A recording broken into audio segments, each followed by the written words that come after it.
everyone. So second video review for this week is for Grimmer Intentions by Jodi Hutchins. If you want to check out my Goodreads review, I did just post that the other day. So if you are on Facebook or on my blog, then there is a link within the post, and if you're on YouTube, there is a link in the description below. And this is the video review. So Grimmer Intentions by Jodi Hutchins was brilliant. Oh my goodness. Margot, she's back, but is in trouble and kind of having to keep herself in check. She's filling her quota for spirits. It really should be her only priority, and she just can't help herself. She has to get mixed up in other things. So whilst trying to keep herself out of any further trouble with corporate, she's kind of taking risks that venture into relations with the Feylands, and it could have devastating consequences for her. And you see, Margot, she's very wary that if she gets caught, it could kind of end her career. But she still takes these risks, and she finds out more about her people as she does take these risks and all they stand for. And she kind of discovers that their intentions aren't exactly what she had perceived them to be. So she's on her own discovery, I guess, in this story. But I absolutely love this series. I read the first book in the series, and this is the second installment, and it was just as brilliant. The series is really exciting, and I really am still excited to see what the future holds for Margot.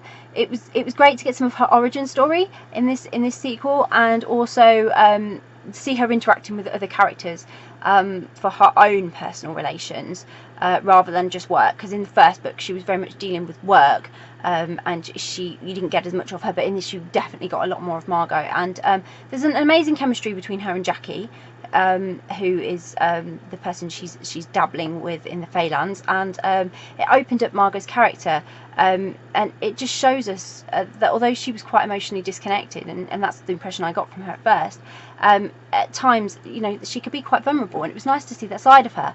So it's just brilliant how Jodi combines love and death so beautifully into one story, and although this second story is a lot more complex than the first story, it only sort of heightened the intrigue of this whole concept more. It's a really unique concept, and I really like it. I really love it, and it just works so well to have Margot doing what she does, and then having everything else going on in her life as well.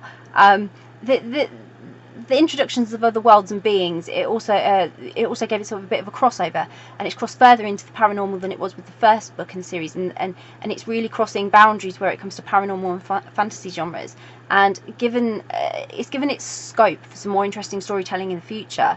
There could be some real development here, and like I say, the sequel has explained some things that weren't as clear from the first book, especially when Margot's concerned, and given more depth of the organisation of corporate. I suppose it gave real insight into why Margot does what she does, and how she got there, and what corporate actually is, because you heard it mentioned a lot in the first book, and if you haven't read that first book, you won't be aware of what corporate is. So you do need to read the first book, I think, with this before you go into the second book. You could read this one standalone, but I would definitely recommend reading the first book. And as you discover all the mystery and secrets with Margot, you start to really realise how much danger she's in, and how dangerous her career is, and especially what the consequences could be for her, and how dangerous it could be if her secrets got out as well. So I really enjoyed this sequel. I thought it was really good, and if you like the first book, which I did, I loved the first book. I was really blown away with how unique it was. You'll really like this one too. It definitely gives you a lot of insight. It gave me a lot more insight into Margot, and it's very much left me excited for more in the future. I really can't help but recommend this. It truly is unique in the whole paranormal fantasy romance genre, and I look forward to more. I really, really do. So I hope Jodi is going to give us more from Margot and all her connections, if you like. It'd be really great to see what the future holds in store for her. So I really enjoyed it. I'll pop a link in the description so that you can grab a copy, so that hopefully you can enjoy it too. If you've read Grimmer Intentions by Jodi Hutchins, it would be great to hear your thoughts on the book and the series. So get involved, comment below, let me know what you thought of it. If you haven't read it yet, but you're planning to read it, it's on your to be read list, or you're now really interested in reading Grimmer Intentions, again, it would be great to hear from you, because it's always great to hear what you're interested in reading. And if you do read it, I really, really hope you enjoy it. Bye!